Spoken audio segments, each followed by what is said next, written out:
Okay, can we call the Select Board meeting to order, please, for March 13th, 2025, here in Historic Town Hall at 7 p.m. I would just like to remind everyone to make sure that their mics are on and to speak into them. Thank you very much. May we start with the Pledge of Allegiance. I pledge allegiance to the flag of the United States of America and to the republic for which it stands, one nation, under God, indivisible, with liberty and justice for all. And while we're standing, if I can ask for a moment of silence for Tom Cahir. He was a state representative who was a terrific ally of the town of Sandwich.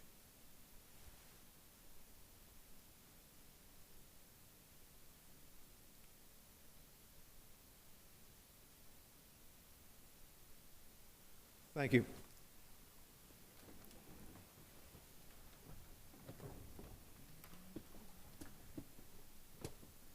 Anyone for public comment? Please step up and state your name, and you'll have 5 minutes to address the auditorium.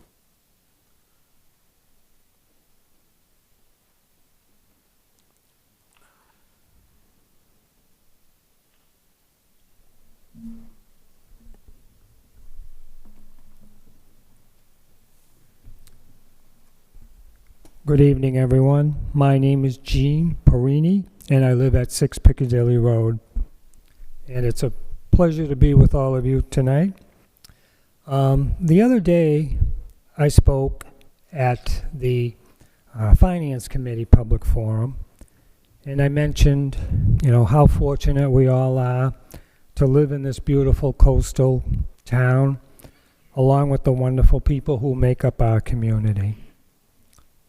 I also mentioned that living in our town must be affordable for our residents, which is increasingly becoming more difficult. Recently, the Select Board voted to approve the town budget with a 6.05% increase for the general government side and roughly a 6% increase for the school and Upper Cape Tech side. And during that whole budget process, we heard from advocates from the police department, fire department, highway department, school department, and Upper Cape Tech. But there were no elected officials that advocated for the residents of our town with regard to budget increases. There were no elected officials that mentioned how much of an impact this would be for the average tax bill or the average taxpayer. The average real estate tax bill has increased over $1,000 over the past 3 years. The general government budget has increased by over 28% over the past 5 years, amounting to almost $16 million.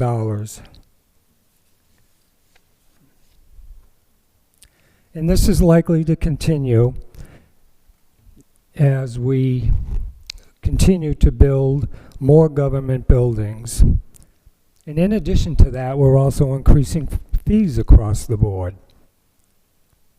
And with that, according to my conversations with the town treasurer, the town is now $53 million in debt, and that is also likely to go up, as the town will soon ask residents to approve the new highway department building and the fire station.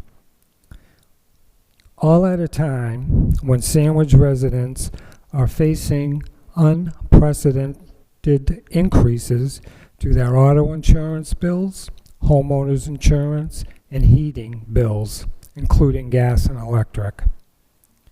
And soon, the governor will introduce legislation allowing cities and towns to increase hotel, meals, and excise taxes. So it is time that our select board work to hold the line on tax and fee increases. It is time that the Select Board look for ways to develop a budget with no or very minimal tax increases. It can be done. It has been done. Also, at that Finance Committee, I was surprised and very disappointed by the way the school superintendent responded to Mr. Johansson's question on the school budget. Apparently, the school superintendent did not like the questions, so he berated our town resident. And I think we have an expectation in the town of Sandwich that our school superintendent answer questions from residents with respect and professionalism. Thank you all. Thank you, Mr. Perrine.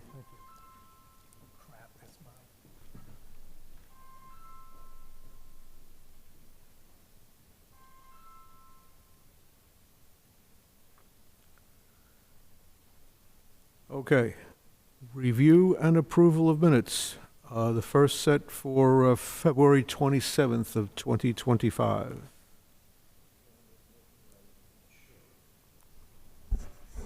Make a motion, we approve the minutes of February 27th, 2025 as submitted. Second. Motion by Mr. Hochter, second by Mr. Ellis. All those in favor? Aye. Aye with one abstention, right? Okay. Review and approval of minutes for March 6th, 2025. Make a motion to approve the minutes of March 6, 2025. Second. Motion by Mr. George, second by Mr. Hochter. All those in favor? Aye. Aye, 4-0. Town manager report. Just a few quick updates.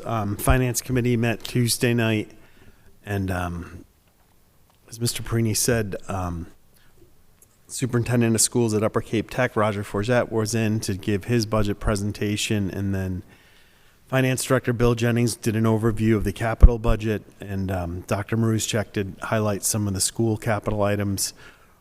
There was some illness on the Capital Improvement Planning Committee, so they had to cancel their meeting last Monday night, but they plan to meet this coming Monday, I believe, at like 4 or 5 o'clock at 100 Route 6A. And my guess is they'll be taking their final votes on the capital part of the budget. Next Tuesday night at the Finance Committee is sort of an open invitation for any questions that they have. So far, the only one we've seen in writing relates to the Department of Public Works. So Paul Tilton's going to come in and address that about the additional public infrastructure funding and what that would, just show examples of what that would do, similar to what we've looked at. And so for that meeting, that's it. We're not planning to meet next week unless the board decides to. The meeting after that, we are going to do a public hearing on the short-term rental general bylaw that's been proposed, and Leanne Drake's going to come in to go over that with us, the Director of Community Development. She's also going to touch on the 2 zoning articles that the Planning Board is holding a public hearing on, I believe, next week and taking final votes on. And then at the board's request, I think 3 other department heads, Ben Steich, Taylor White, and Dave Sullivan are going to come in just to highlight those 3 articles, which we'll touch on when we go over the warrant in a bit. So we should be catching up on those. Just met yesterday afternoon with town moderator Sean Roush, and Sean talked about wanting to do this, and we touched base. So I think the plan is to hold what he would call like town meeting school, a short meeting, and it's been set for Wednesday, April 16th, up at the Center for Active Living at 5 o'clock, just to give an overview of voting, the voting machines that we have, sort of how motions are handled in accordance with town meeting time. Asked me to put together like just not even relevant for this town meeting. We're not going to go through the articles. It's more just town meeting in general. Just on how articles are worded, with town council's advice and why we have to make them as broad as possible, but it's the motion that specifies. So just a quick outreach session open to the public. And again, the plan for that is to be Wednesday, April 16th at 5 o'clock at the Center for Active Living. And then lastly, just to touch on, similar to what Charlie said about Tom Cahir, one of the hardest working people I've ever met in my life. I think I met him the first Friday I worked for the town, because as our state rep, he would come every single Friday morning, no matter what, at 9 o'clock. And he would meet with people downstairs. It was an open invitation. As you'd expect, 95% of the time, no one was there. So we would talk sports. We would just, talk life. And he, Chris Whalen, and I, and then once Chris went on, I was there. And, just an unbelievable person who did so much, not only for our town and all of Cape Cod when he eventually became the director of the CCRTA. I've been fortunate enough since I started till now, I'm still on that board, so was part of that group that when Tom was hired there, it doesn't seem like it's possible 16 years ago. And when that vacancy occurred, they actually asked Sandwich to run the search process. So Marie Buckner ran the search process. So when she heard Tom died, we both said, like, I hate to say it, we're probably going to do it again, which doesn't seem possible. So, and as much as he did for all of us, like, so passionate about the town of Bourne, he loved that place. And we lost a friend.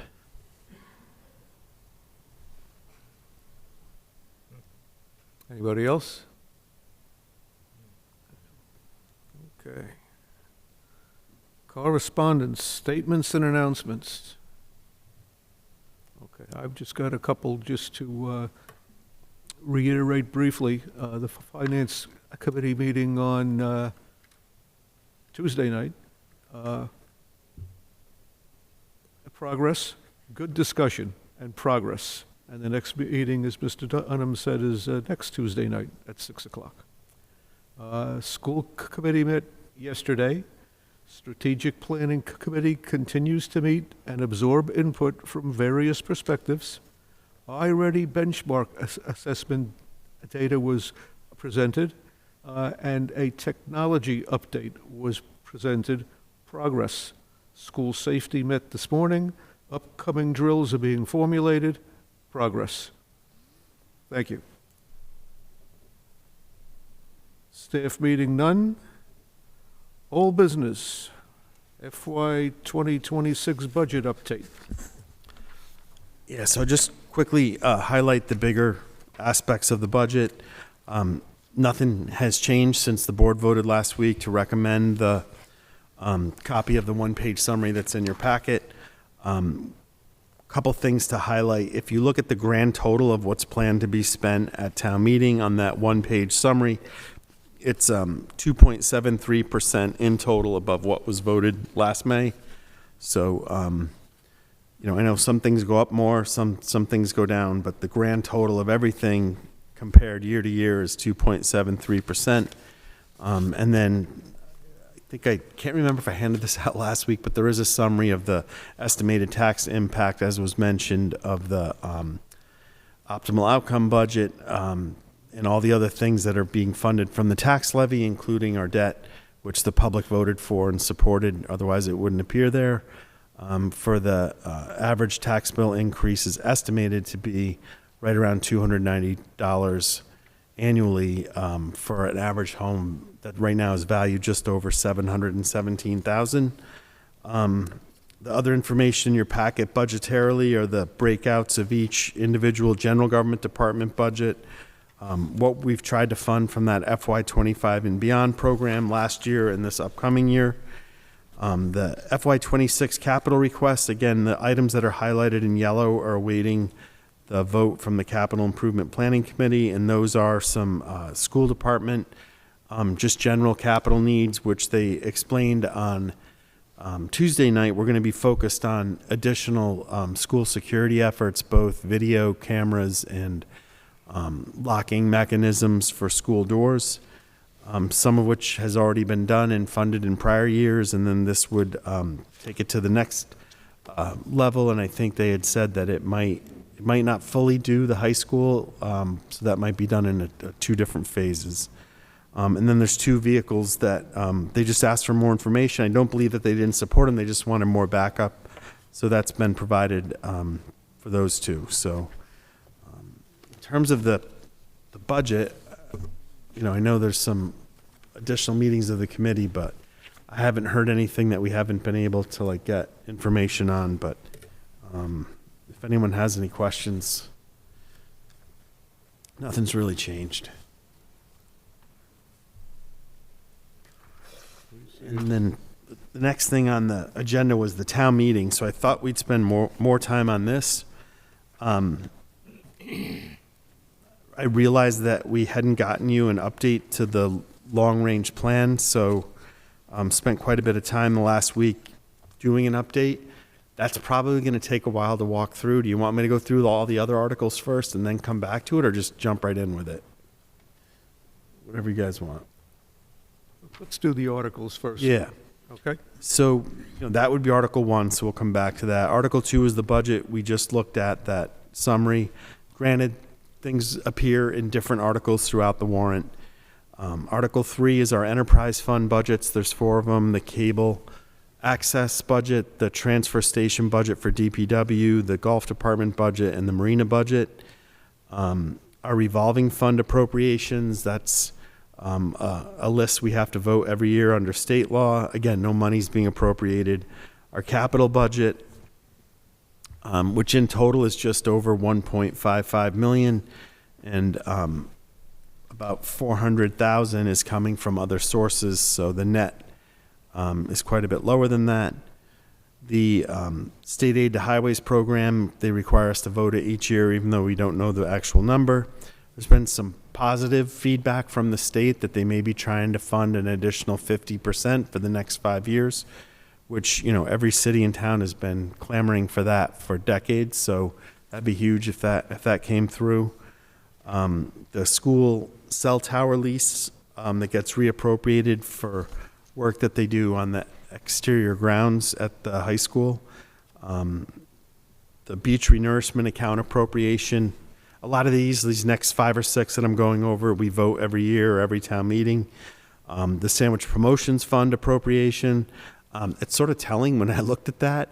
I remember when we first adopted that legislation, the hope was from the sandwich chamber that we might be able to approach 25,000 a year, and next year it looks like it'll be 60. So that's pretty awesome how far that has come and help some of those groups out.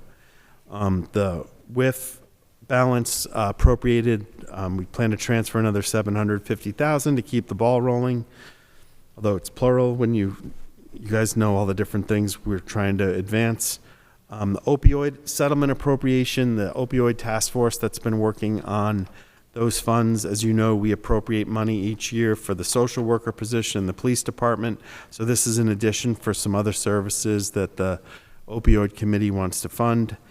Again, that's existing money that has come from an opioid settlement. Our CPA appropriations, that includes our 10% administrative costs, our 10% allocations, our administrative costs, and our debt payments. And then the one project that's been recommended this year is restoration work at this building to add 1.2 million to the money that was appropriated last year. We're hopeful if that goes through, which it should, we may be able to, have bids out on the street late in the summer, and work might be able to start in the early fall and go for roughly a year, which would be great. I know the board's aware, but a huge part of that project, probably more than half the cost, are replacing every single window in the building with a historically accurate but modern window. So that'd be great. Article 14 is only if we need to reauthorize the home rule petition on our wastewater efforts at Joint Base Cape Cod. We actually have a meeting next week with the state treasurer's office that town council will be attending with us remotely. We might know better after that whether or not we need this article. It's probably only 50-50 whether or not Article 14 will stay. 15 and 16, again, Ben Steich, the Director of Assessing, is going to come into the board meeting in 2 weeks to explain the provisions of the HERO Act. One that the first article relates to exemption adjustments based on the consumer price index. So if the standard exemption is $400 and that gets adopted, if that goes up by 3%, that would automatically go up 3% and it would continue forever. Well, as long as that act was in effect. And then the second act relates to the percentage of exemptions. The first is more for motor vehicle excise and a few other clauses. The 16 relates more to tax impacts where we already have a veterans exemption. This would be able to grant a higher percentage abatement that though they could receive. I should say an exemption, not an abatement. The baseline state law, any disabled vet exemptions that are given gets paid back 1-for-1 the following fiscal year. If and when we adopt something that gives more of an exemption, the state reimbursement will not change. It'll just be on the base amount, not the additional amount. So that would be, money that would have to come from our overlay account that we wouldn't get reimbursed for the next year.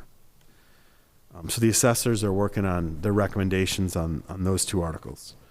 The next one relates to the tax title process, which has had to change significantly, and new state laws took effect and new procedures. So one of the recommendations that the state and town council have is towns should adopt this chapter 200A, section 9A of the general laws that talk about the disposition of other abandoned funds, because many times when a property is in tax title, there are other abandoned funds that the town has. If we adopt it, we would keep the abandoned funds. If we don't adopt it, the funds would go to the state.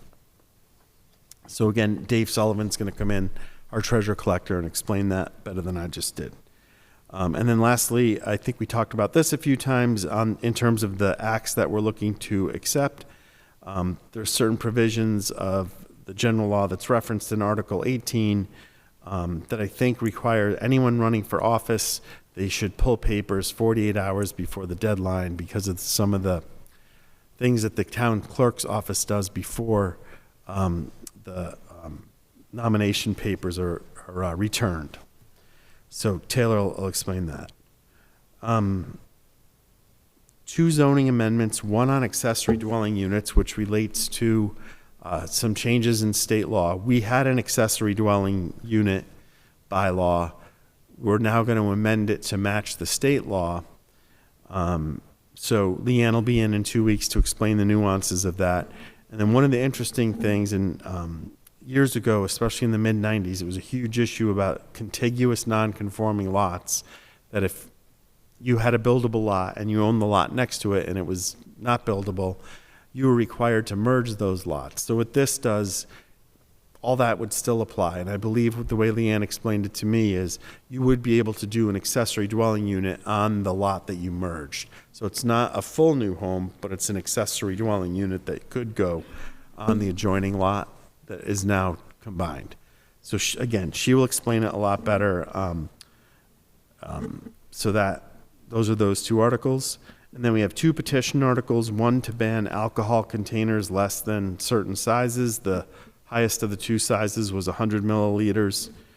And there's 2 different dates on when those will go into effect.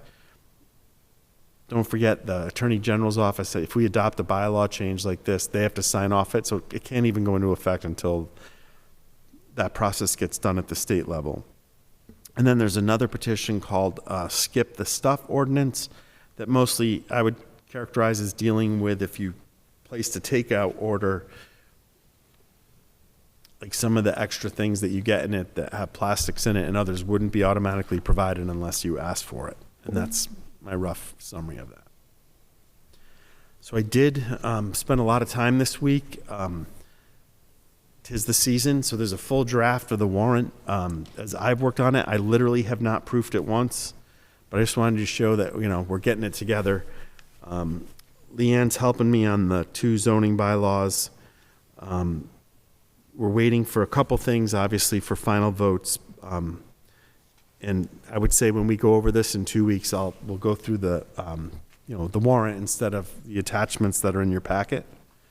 So anything that I mentioned that we have backup information on those general laws, on the petition articles, on the advice from town council, the supporting documentation's in your packet. If you're interested, just for a better explanation, so you can see what those relate to. And I'm not sure if you want me to take a stab at the long-range plan.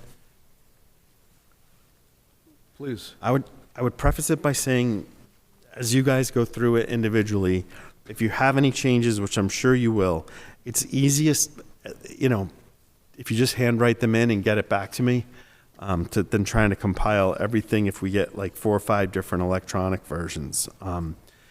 So the one that I'll go over is the one that has the changes in red. So one of the documents in your packet, everything that I changed with track changes came out in red. And then because there's so many deletions and additions, then there's also a clean copy in your packet, if that's easier to read. But I thought I'd just go through the one in red. And obviously I'm not going to go through every proposed change, but I wanted to show you that, A, we've knocked off a lot of things. B, just based on the conversations we have in the office when you stop by, there's a couple things that I know a few of you are interested that I thought, warranted us talking about over the next year.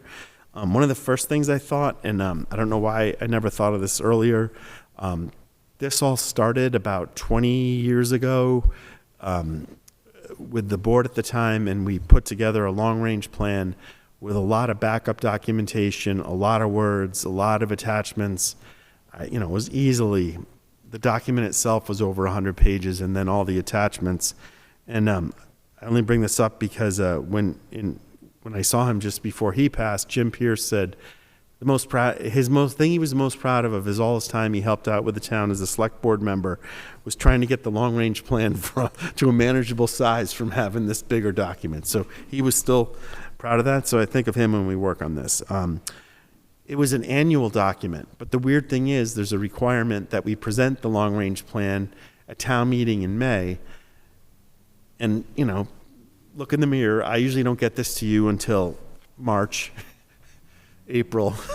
And so I just thought I had, we could make it a fiscal year document.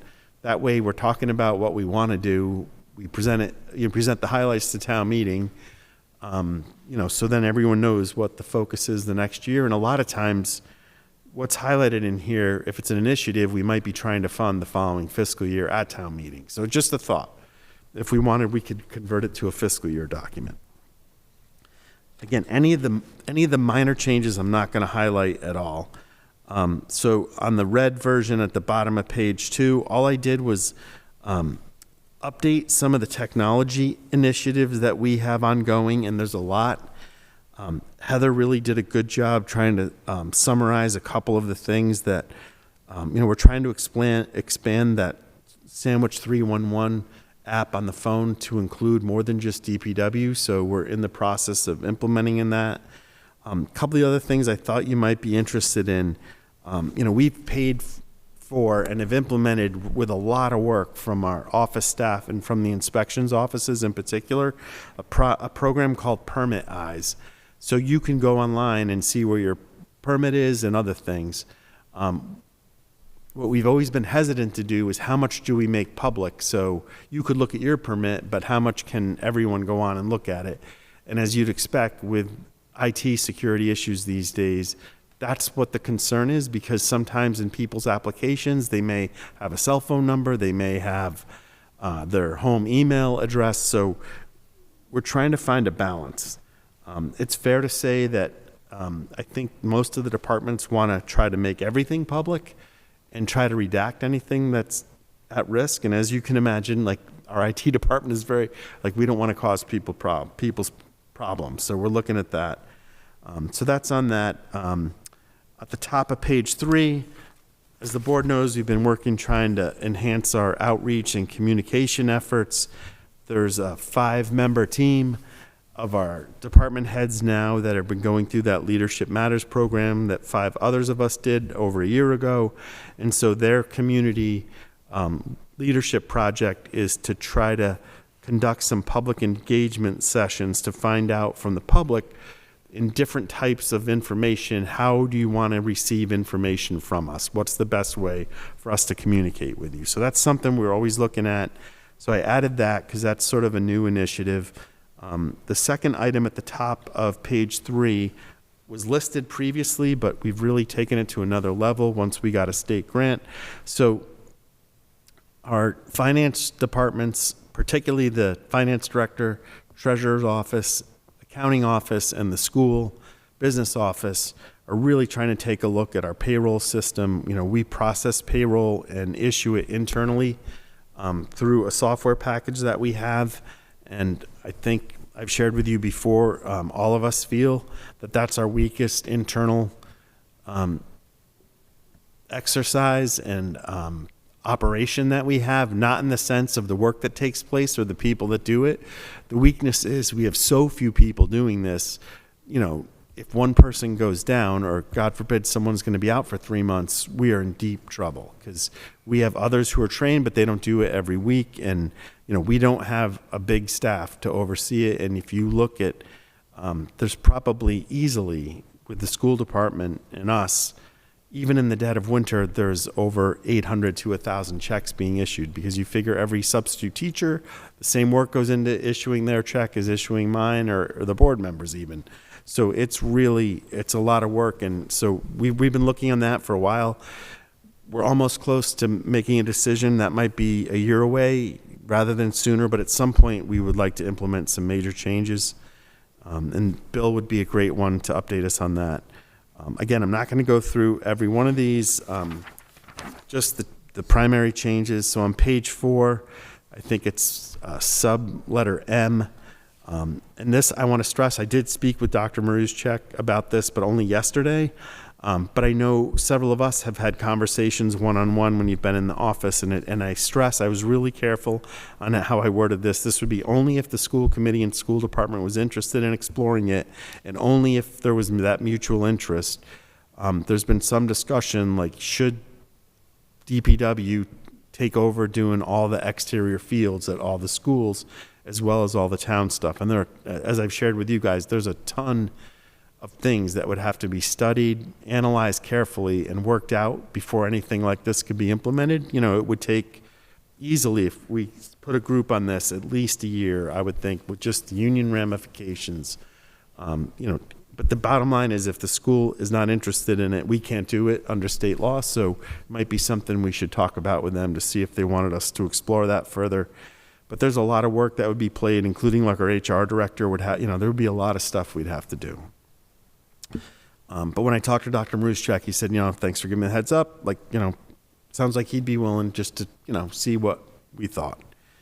One of the things that we've talked about several times, and this is on page 4 under 2C, is that engineering, and I did hyphens because I wasn't sure like who we'd end up hiring, an engineer, an architect, a cost estimating firm, you know, someone to analyze, especially all the relevant town buildings, school buildings, and the town ones as well, because there are some larger scale capital improvements.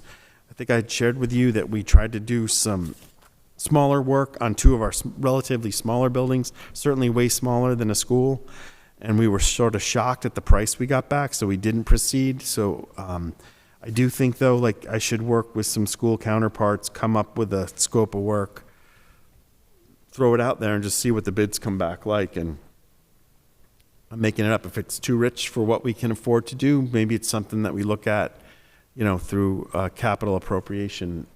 But it's certainly, especially I think with all the school updates we've had on their larger systems, it's something that has to be looked at.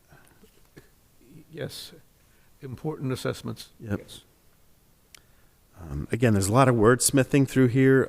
You'll see I tried to go to town on updating the Section 111 stuff to make it accurate. I tried to be a little bit more explicit about some work on that Old Harbor potential dredging. That would be one, I would think. Next time Dave DeCanto's in, we should have him give him an update. He sort of has recircled the wagons with Woods Hole Group, someone new's been assigned to us to help us try to figure out the permitting morass and the difficulty about trying to get that approved. And there is a new CZM, Coastal Zone Management, which is a state office, a grant program coming up. And so they've met with the local Cape Cod CZM expert, Steve McKenna, who's been a huge help to us through the years.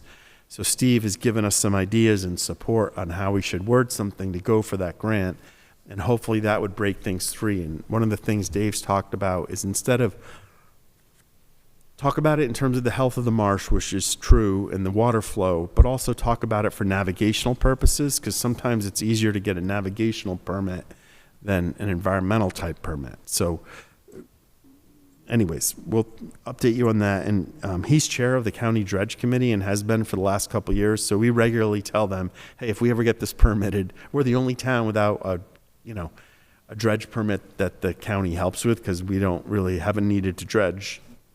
The county can't do the canal. So anyways, that's something we're always pushing on.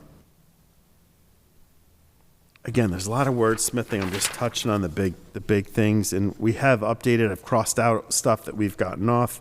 If you look at the bottom of page 6,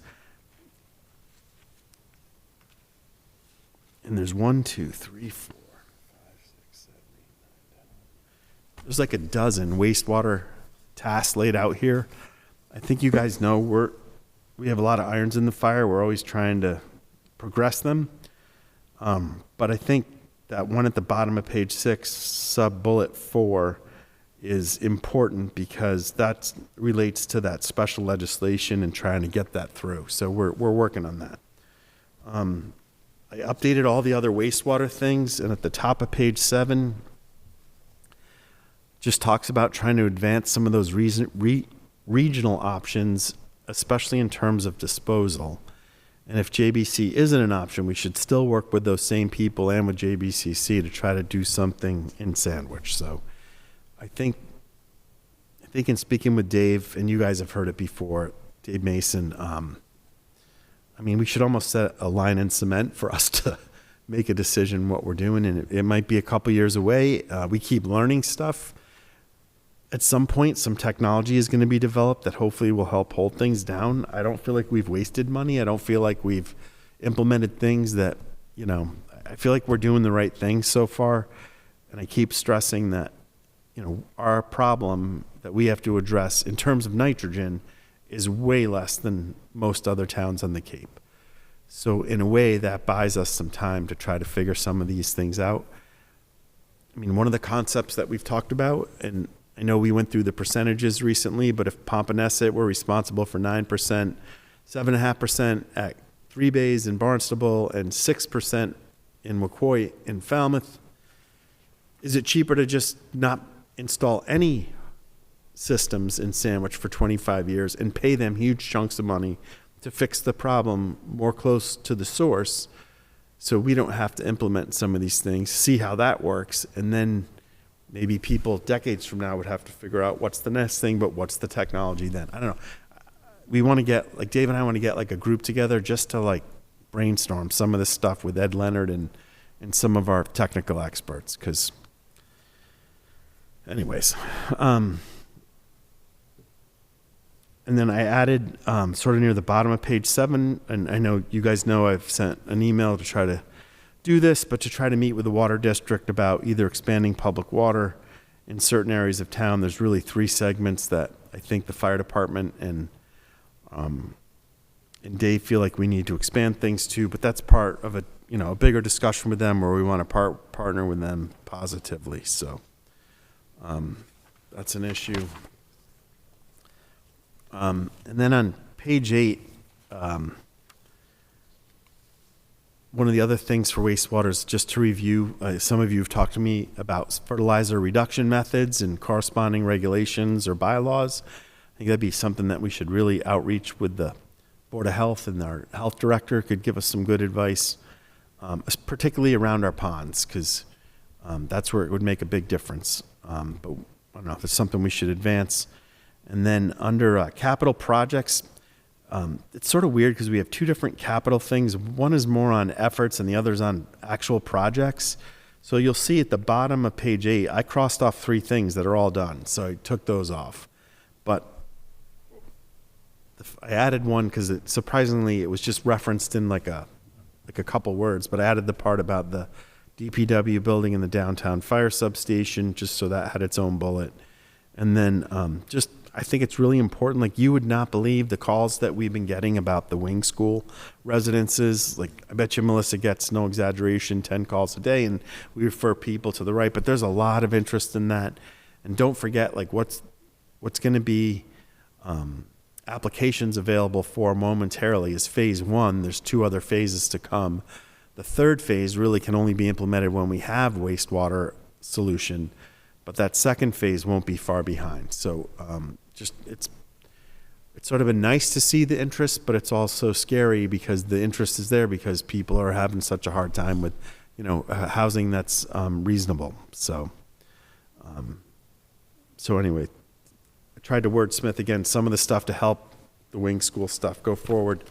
And then in terms of economic development, I just wanted to stress, even though I didn't change much because I feel like what we had there was all encompassing, but I do reach out to JERA constantly, our biggest taxpayer, our biggest company in town, and, just trying to see what thoughts they have about any repowering efforts. I know they're a hydrogen energy focused company based in Japan, but are there pilot projects? And they've shared with me recently that even the pilot project costs are like, staggering for that type of work because it's so cutting edge. So at one point they thought that might be more realistic, but if there's ever like a plan to repower, or if they were trying to better use their land at the entrance to the canal that's sort of behind Seafood Sam's, there's some things that they would like to do in terms of like tie-ins with the electric grid, or if there's green energy stuff out in the water or whatever, like they have a role to play. So obviously we want to try to support them as long as what they're proposing would help the environmental condition of what's there now and certainly help us economically. Just think that's something we should always have at the front burner in terms of our economic development. And then updated a couple things, again, just to bring them up to date on what our current focus areas are. And then lastly, on preserving historic character, a lot of those are, for lack of a better word, motherhood and apple pie things that we, really the words don't change because they're pretty all-encompassing. I did update on the back just that whole thought about CPA funds, and that, if there were ever some town or school capital needs that could be met using CPA funds, that might be a good way to sort of hold down the impact through certain parts of the budget, but maybe expand other efforts to let CPA, help fund some of those things, which I know, the finance committee's talked about for a decade. So I think most people always say you should pick 3 to 5 goals for a year, and we have 10 single-spaced pages. But surprisingly, every time we go to look at this, we're working on these things, and we do like a lot. There's some big ones that we took off, so I think we're always moving the ball forward, even though we're trying to move the ball forward, even though we might not get them all accomplished. And I think we all realize, a lot of these are like big picture, multi-year things. They're not get this permit. It's bigger than that. So I don't know, the next time I bring it back, if you guys were good with those changes, I could just do accept all, so you're looking at a cleaner version. But then if you guys had things you wanted to add or talk about now, I will make those changes, and we'll probably look at 1 or 2 more drafts before the warrant's finalized. Any questions or comments from Bud? For Bud? Do you like the part about the fiscal year? Yes. I think it's good because it's sort of like publicly explains in May a couple of the bullet points, but it's printed in the back of the warrant so people can see these are the things we're working on. And obviously there's not everything's in here, but there's a lot of big things. It makes everything timely. Okay. And if I may as well, it's a terrific job, if I may. Very complete. A lot of the highlights were hit, and the lowlights as well. And Some of that technology stuff, it's such a fine line between giving us more flexibility, trying new software packages that will make us do a better job, and then you hit, there's this constant stuff. I mean, look at you don't have to look too, one of our neighboring towns was hit with a horrible, thing where they were without computers, I think, for months. I don't know about months, but it's taken a long time to get back to where they were. And we have, What about the payrolls? yeah, that's, the payroll thing is, I truly, because I see how hard the people who work on payroll, and I know the schools are the same way, and it's literally like 3 or 4 people between, all the work that goes into that. And I think that's, well, so, we would still be responsible for the input, but hypothetically, we privatize the payroll service. We would still do all the things. They would be responsible for, the electronic transfers to the bank, the reporting stuff at the end of the year, the W-4, W-9, all that stuff. So the 1099s, all that stuff. It's fair to say, like, I'm probably getting into the weeds too much, but the software package that we were finally able to implement, that the schools were willing to go on about probably 10 years ago, because prior to that, it's probably weird to the public, but we weren't on the same software systems. But when we went to that, it helped a lot. The company immediately sold to a bigger company, and literally from like 2 years after we did that switch, we keep telling, oh, we're going to be rolling out a new program. Oh, we're going to be rolling out a no pro. They haven't rolled it out yet. So we've been waiting with bated breath, especially on the payroll. Let's see it. And it's, I think at this point we realize we can't wait. So, and if there is there's a huge company that does most of municipalities that if we had to go to them, we would be talking about a joint multi-million-dollar capital investment to switch to them. That's how much it costs. And you'd have huge annual, annual fees as well. So we've tried to avoid that for a while. My private industry experience was with a firm that did everything, produced everything, including the checks and the W-2s and all that, and it took a tremendous burden off of the employees of the industry. If you're ever at 100 Route 6A and you see someone like waiting in line at the treasurer's office when it's not excise bill season or tax season, it's probably a new school employee coming in, and even if they're a substitute teacher, they have to fill out and receive the same paperwork that someone who works, is going to work for us for the next 20 years. And it is a lot of work that they do, and it's one of those unsung things that people don't realize. Okay. Anybody else? Select board meeting schedule. Current and proposed. Yes, so in your packet, I have the printout of the current list that we had that went through the end of June. And then I had a proposed. So if you just look at the proposed, it includes like this month, the same dates that we had through the end of June, and I tried to carry it over through the end of October.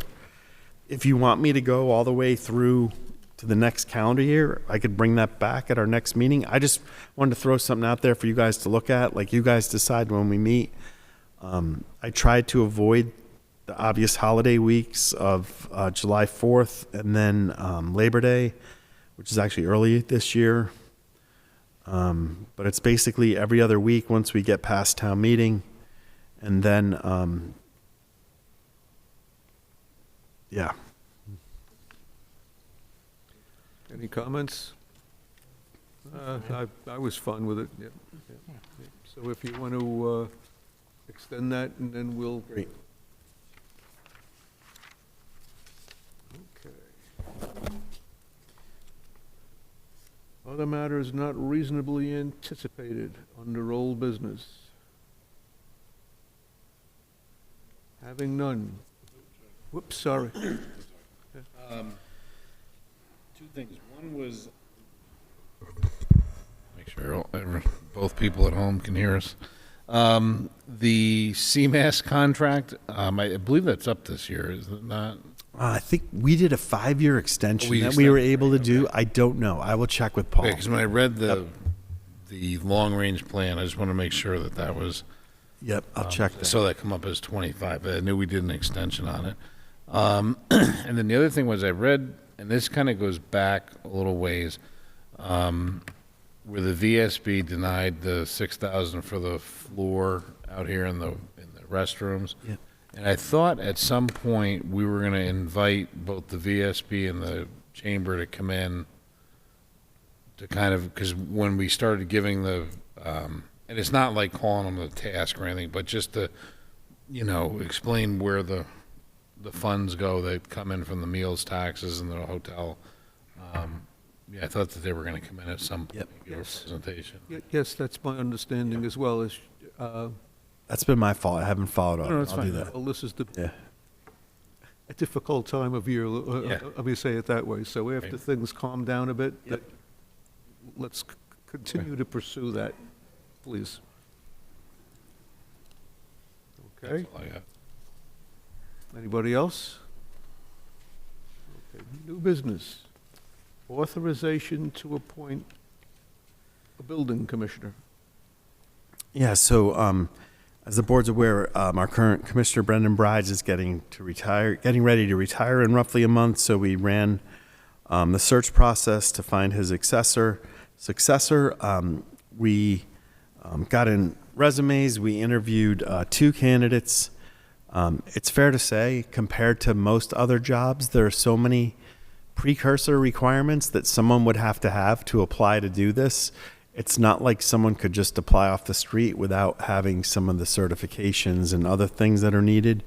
And so, the interview team, and Charlie participated as well, included myself, Heather, Marie Buckner, and Leanne Drake. And we strongly recommend Ian Reed, who's our current assistant building inspector, if you could authorize me so I could do the appointment. He really has done an incredible job since he's worked for us. These tests that they have to pass, there's a series of them, are really hard to get. I think the state law requires a commissioner to be certified within 2 years. He's passed every test, I think, but still has to take one more, which is coming up any day now. So, it could very well be by the time Brendan leaves and he starts, he'll have his full certifications, which is huge. Has an incredible background that's spelled out in the letter, 30 years of construction and civil engineering experience. And, just we've really been impressed with him in his time with us and his thoughtfulness, but also he really knows how to interact properly. It's sort of a deft job where you have to be very decisive, but you also have to, interact with homeowners, contractors, and when someone, is in violation, we try to educate and get them to come around voluntarily first and sort of use the stick last, but at times that happens as well. But can't say enough good things about his work ethic and his relations with all the other departments. He's been great. I agree from my observations, and his resume is outstanding, and he gave an outstanding interview as well. I got one thing. Yes, Bob. As we've done in the past several years, we've taken our employees and stepped them up into the next position. And I think that's a great thing. I recommended that years ago. We did it with police, fire, and other departments, and now we're doing it again. The old saying is, you know your enemy. But you can keep track of your employees, and you see what they've done, and they work their way up the ladder. And I think that's a great thing that we should continue on in years to come. So, okay. Any recommendation? Sure. Okay. Recommend we authorize the town administrator to appoint Iron Reed to the new building commissioner. Second. Motion by Mr. George, second by Mr. Hockter. All those in favor? Aye. Aye, it's unanimous, 4-0. Congratulations, Ian. Thank you. Okay, seasonal liquor license is recommended for approval. So the last page of your packet, I can't stress enough, Melissa Carroll, our office manager, is so on top of this stuff. It's a luxury. So these are the existing list. She wanted me to point out a couple things that, because you guys have approved certain things related to these places that still haven't come through the state. So for example, you agreed to expand the Dunbar's license, so that still hasn't come back, so we have to renew the seasonal one. And the same thing with Heritage Museums and Gardens. I think you approved that or is in the process of, and that has not come back yet. So we have to take the votes. Everyone on here is, fully compliant. Their licenses have been checked and they're all meeting the requirements. And the physical inspections have been done? Yes, yep. Et cetera, et cetera. Just, being, I agree with them all, but we'll need a motion. And being a wash ashore, every time I see packaged goods being sold at a gas station, just leaves me shaking my head. I'm sorry. Welcome to Massachusetts. But anyway. There's three of us that really understand it. Just the one question I had was on the brown jug. Yep. They had 2 year-round licenses, correct? Well, through separate.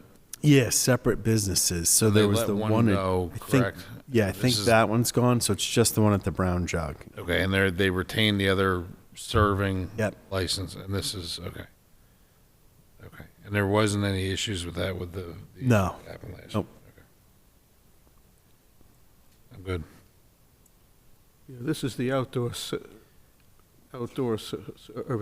Yeah, because they This is the have packaged goods. is they what have I'm the trying to annual say. they have the annual beer and wine inside. Yes. Yeah.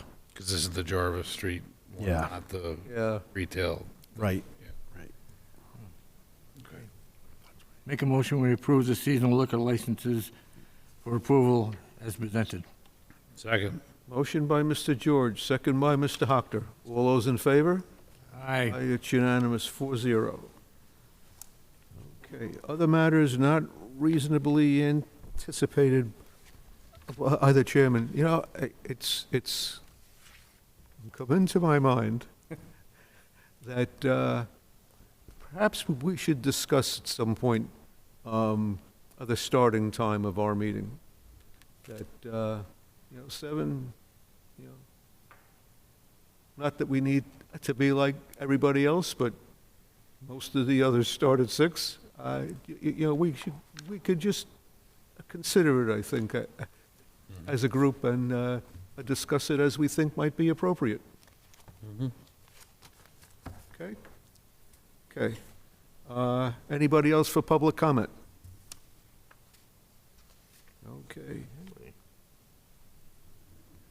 Closing remarks, just a couple, please. I'd just like to remind the public that bikeways and pedestrians will be meeting on Monday at Sand Hill School at 6:30. And on Tuesday, the 18th, the Sandwich Cares Group will be meeting in the Scal at 6 p.m. Hopeful Outreach of Cape Cod will be doing the focused presentation as it was transcribed. It sounds like an interesting outreach. Yes, sir. Mr. Chairman, I probably should have brought this up a few minutes ago when we were discussing the long-range plan. But this is something that I brought up shortly after I was elected in this last term. I think that it would be really advantageous for this board, or a board, to have an annual goal-setting retreat where the board addresses the significant changes of a plan of this magnitude, addresses a whole meeting to it. You may want to hire a facilitator. But we would certainly want to review existing goals. We'd want to set new goals. We'd want to retire old goals. So it's an opportunity for people to see that you've accomplished goals, that you've probably said, no, we're going to pull the plug on that one, it's way too much money, or we're never going to get approval for Old Harbor. So there are people like us, who, like me, who don't believe it's worth the money to permit and go through Old Harbor. But at least people would have heard that discussion. To have a long-range plan for a community that has a $100 million budget and have it be incorporated into a line of a meeting that lasts an hour doesn't do it for me. Okay. And I worked in a town where they had a significant 2-day retreat where they went together, reviewed all of the goals together, worked through everyone, and what came out of that was Brewster buying the property, the camp property, a significant acquisition. But I believe that idea was born in those retreats, and it's also the type of discussion that creates a consensus. And it's often hard to join a board like this under those conditions because you feel like it's a railroad track and you're trying to get on the train and it's going too fast. And so by the time you actually get into it, if you had such a retreat, my opinion, it would be best done shortly after the board reconvenes and sets its chair and vice chair for the coming year.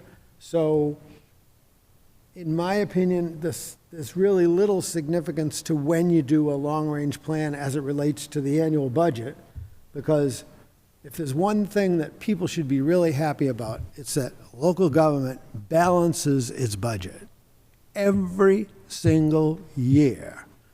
And state budget balances its budget, but the federal government never gets balanced, and we're watching that go on. But I think it would be really important to get that out in front of wherever it belongs in front of the next year's budget. Because you should have approved your outlook and your forecast for where you're going to go to know what it's going to cost and be able to set that. So I realize I'm being long-winded about this, but I think it would be really useful for people to watch that discussion. And it doesn't have to be detailed down to, the number of boards that are going to be in the boardwalk, but it could be generally the discussion that, what else is there to do for the boardwalk, or what if we're going to evaluate school properties, something like that. That's a big discussion. That's a discussion that you want to be in the brightest light, because there are so many pitfalls to it in bringing that together to do that. So I just would like us to perhaps consider that in the future as a way of getting the public behind the long-range plan. Okay. I think I understand what you're saying, Patrick. The format of these discussions, is it in public forum? I think it has to be in public forum, but I don't know. I don't know. I wasn't involved in setting it up and wasn't really involved in it at all in Brewster. But I'll find out a little bit more about it. Yeah, please, because I don't think we could have private discussions as a group. Oh, no, I wasn't suggesting that. I think if I'm suggesting that it would be something that would be televised so that people could see, okay, this is a discussion. And it Okay, now I understand. It might take some front loading in that you'd probably want to agree on a template for what you're going to discuss. And there's so much of what we do that can't be discussed in that kind of a format. But the bigger items can be. And something as big as, there were a lot of people, for example, that were caught surprised by us closing the wing school within the community. But those discussions had taken place in in many different locations, school committee, select board, finance committee, but there was never any one place where people could find out, hey, what's the future of that look like? And we were fortunate because we worked our way out of that, and it turned out to be something really good. Certainly did. But it took the formats that we had leading up to it to get that done. That's an example of when you flush out an issue like that, good things will come of it. Okay, I understand better now. The use of the word retreat was having me concerned. Mhm. As long as everything's done in public, Yep. we could consider all that. Anybody else for closing remarks? Okay. Meanwhile, please maintain the conditions in Eastern Europe and the Middle East, the overall threats to world peace, as well as all those affected by natural emergencies, in our thoughts and prayers. Do we have a motion to adjourn? Make a motion to adjourn. Second. Motion by Mr. George, second by Mr. Hochter. All those in favor? Aye. I will be meeting again on Thursday, March 27th, 2025, here in Historic Town Hall at 7 p.m. Thank you very much and enjoy your evenings.